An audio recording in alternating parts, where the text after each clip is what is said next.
অবশেষে মা ছেলের দেখা হতে যাচ্ছে। এ মাসে ভারতে যাচ্ছেন সজীব ওয়াজেদ জয়।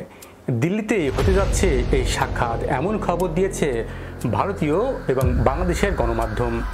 মা ছেলের এই সাক্ষাৎ কি শুধু আবেগের, নাকি লুকিয়ে আছে গুরুত্বপূর্ণ রাজনৈতিক হিসাব নিকাশ?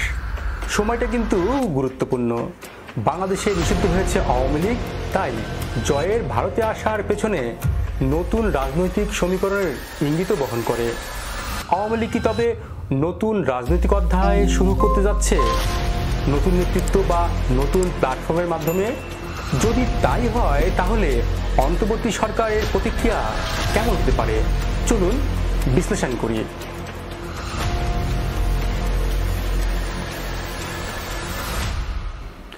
গত বছরে 5ই আগস্ট ছাত্র জনতার আন্দোলনের মুখে আওয়ামী লীগ সরকারের পতন হয়। ওই দিনই ভারতে আশ্রয় নেন সেই সময়ের প্রধানমন্ত্রী শেখ হাসিনা। 9 মাস পার হলেও ঠিক কিভাবে, কোথায় শেখ হাসিনা আছেন তা স্পষ্ট করেনি ভারত সরকার। যদিও ভারতীয় গণমাধ্যমগুলো বলছে শেখ হাসিনা দিল্লিতে রয়েছেন, তার মেয়ে সাইমা ওয়াজেদ পুতুলও চাকরি সূত্রে আগে থেকেই সেখানে আছেন। জয় দিল্লি গেলে দীর্ঘদিন পর একসঙ্গে হবে শেখ পরিবার। জয় বর্তমানে আমেরিকার ভার্জিনিয়া শহরের বাসিন্দা, তার স্ত্রী মার্কিন নাগরিক। জয় এতদিন রেসিডেন্ট পারমিট নিয়ে আমেরিকায় থাকতেন। অন্তর্বর্তী সরকার শেখ হাসিনার পাশাপাশি তার ছেলে মেয়েদেরও পাসপোর্ট বাতিল করে, ফলে জয়ের দেশে আসার রাস্তা বন্ধ হয়ে যায়। আর পাসপোর্ট না থাকায় দিল্লিতে মায়ের সঙ্গে এতদিন দেখা করতে যেতে পারেননি তিনি। সম্প্রতি আমেরিকার নাগরিকত্ব নিয়েছেন জয়। ভারতীয় গণমাধ্যমের প্রতিবেদন বলছে, ভারতে এসে মায়ের সঙ্গে দেখা করার জন্য নয়াদিল্লির কাছে আবেদন জানিয়েছিলেন সজীব ওয়াজেদ জয়। ভারতের পররাষ্ট্র মন্ত্রণালয় তার ভিসার আবেদন অনুমোদন করেছে।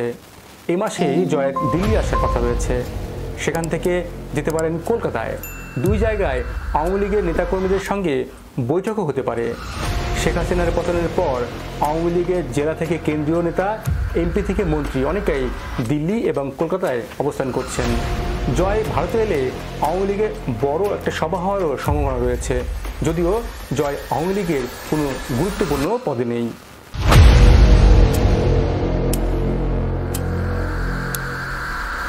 সজীব ওয়াজেদ জয় শুধুমাত্র শেখ হাসিনার ছেলে নন, আওয়ামী লীগের ভেতরে ও বাইরে তিনি এক গুরুত্বপূর্ণ পাওয়ার সেন্টার হিসেবে বিবেচিত।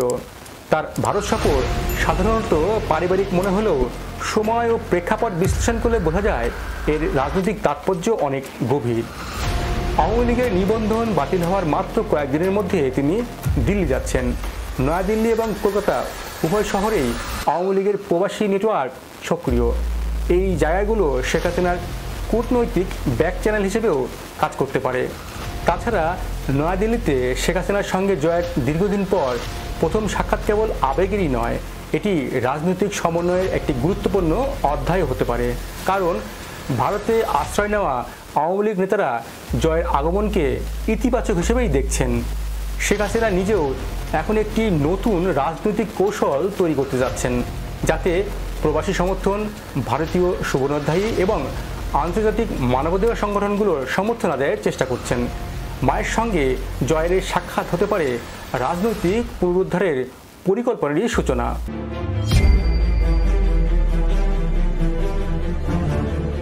বর্তমানে অন্তর্বর্তী সরকারের প্রধান উপদেষ্টা মোহাম্মদ ইউনূসের সঙ্গে ভারতের সম্পর্ক ভঙ্গুর। একের পর এক চুক্তি বাতিল করে বাংলাদেশকে চাপে রাখতে চাইছে ভারত। নরেন্দ্র মোদী সরকারের কাছে শেখ হাসিনাই একমাত্র পছন্দ, তা বিভিন্ন কর্মকাণ্ড দিয়ে বুঝিয়ে দিয়েছে ভারত। এই সুযোগটি নিতে পারেন জয়। শেখ হাসিনাকে দেশে ফেরানোর ব্যাপারে ভারত সরকারের সঙ্গে আলোচনা করতে পারেন। এর আগে 1975 সালে ভারতে আশ্রয় নিয়েছিলেন শেখ হাসিনা, আর 1981 সালের এই মে মাসে দেশে ফেরার প্রস্তুতিটাও নিয়েছিলেন দিল্লিতেই। এবারও যদি শেখ হাসিনার প্রত্যাবর্তনের প্রস্তুতি শুরু হয়, তাহলে তার সূচনা হবে এই দিল্লি থেকেই এবং মে মাসেই। এ কারণে ভারতের জাতীয় নিরাপত্তা উপদেষ্টা এবং রাজনৈতিক দলের সঙ্গে অঘোষিত বৈঠক হলেও অবাক হওয়ার কিছু থাকবে না। কারণ জয়ের এই সফর নিরপেক্ষভাবে দেখছে না ভারত, তারা বাংলাদেশের রাজনীতির একটি অংশ হিসেবেই গুরুত্ব দিচ্ছে।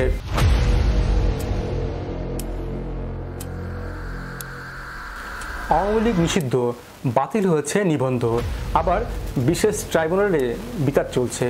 সব মিলিয়ে দলটি এখন অস্তিত্ব সংকটে। কেন্দ্রীয় নেতাদের অনেকেই বিদেশে, দেশের ভিতরে যারা আছেন হয় তারা কারাগারে নয়তো আত্মগোপনে। এমন বাস্তবতায় শেখ হাসিনা এবং জয় নতুন কোনো কৌশল গ্রহণ করতে পারেন যাতে অন্তর্বর্তী সরকারের উপর আন্তর্জাতিক চাপ সৃষ্টি হয়। ভারত, যুক্তরাষ্ট্র, যুক্তরাজ্য এই তিন প্রভাবশালী জায়গায় শেখ পরিবারের উপস্থিতি আছে। সে সাথে ভারতের মতো বড় প্রতিবেশী সহযোগিতাও চাইতে পারেন জয়।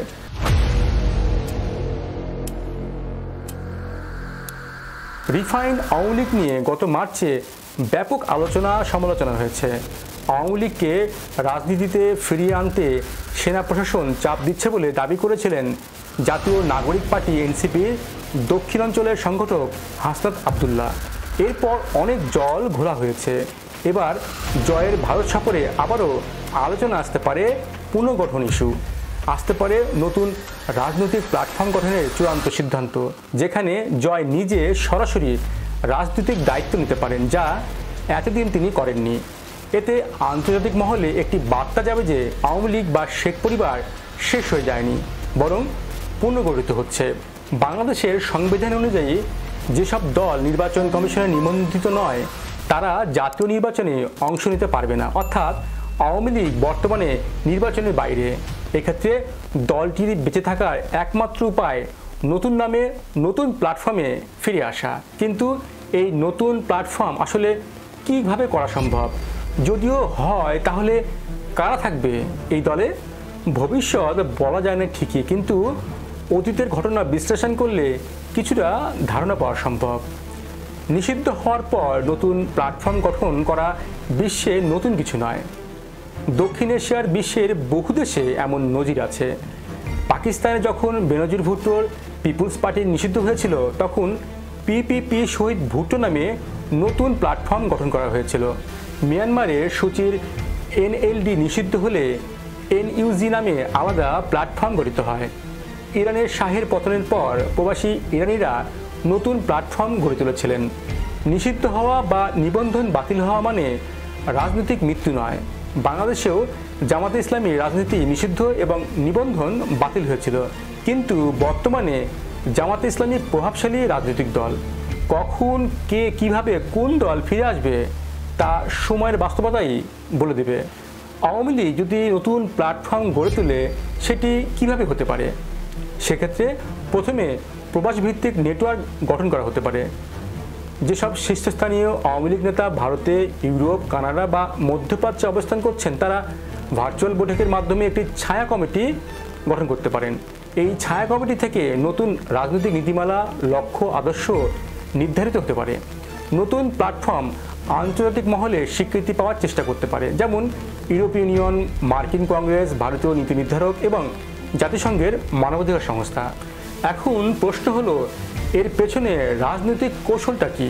আসলে আওয়ামী লীগের মতো পুরনো রাজনৈতিক শক্তি হঠাৎ নিশ্চিহ্ন হয়ে যায় না। সেজন্য নতুন প্ল্যাটফর্ম তাদের পুনর্জন্মের একটি কৌশল হতে পারে। এছাড়া আন্তর্জাতিক বার্তা পাঠানো যে সহিংসতা নয়, গণতান্ত্রিক উপায়ে আসতে চায় আওয়ামী লীগ। এতে করে আন্তর্জাতিক সমর্থন বাড়ার পাশাপাশি অন্তর্বর্তী সরকারের উপর কূটনৈতিক চাপ তৈরি হতে পারে।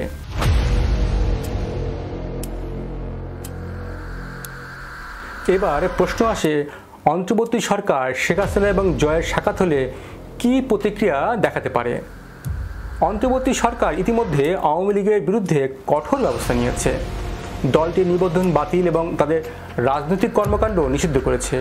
বিশেষ করে ট্রাইব্যুনালের মাধ্যমে দলীয় নেতাদের সন্ত্রাস বিরোধী আইনের আওতায় আনা হয়েছে। সেক্ষেত্রে জয়ের ভারত সফরকে সরকার একটি প্রবাসী ষড়যন্ত্র হিসেবেই দেখতে পারে। জাতীয় রাজনীতিতে কোনো প্রভাব যেন না পড়ে সেজন্য নানা কৌশল নিতে পারে অন্তর্বর্তী সরকার। এছাড়া আওয়ামী লীগ নেতাদের গ্রেপ্তার, সম্পদ বাজেয়াপ্তর মতো কঠোর ব্যবস্থাও নিতে পারে। একই সাথে অন্তর্বর্তী সরকার আন্তর্জাতিক মহলে নিজেদের অবস্থান মজবুত করতে চাইবে, যেন বিদেশি কোনো হস্তক্ষেপ বাংলাদেশের অভ্যন্তরীণ বিষয়ে নাক গলাতে না পারে। বসে থাকবে না জাতীয় নাগরিক পার্টি, এনসিপি সহ তাদের সমমনা দলগুলো।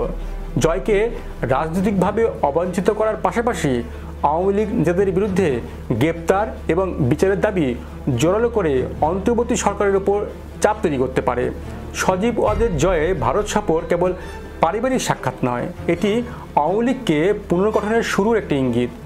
অন্তর্বর্তী সরকারের কঠোর অবস্থানের মুখে জয়ের কৌশল আওয়ামী লীগের জন্য আদৌ কোনো সুফল বয়ে আনবে?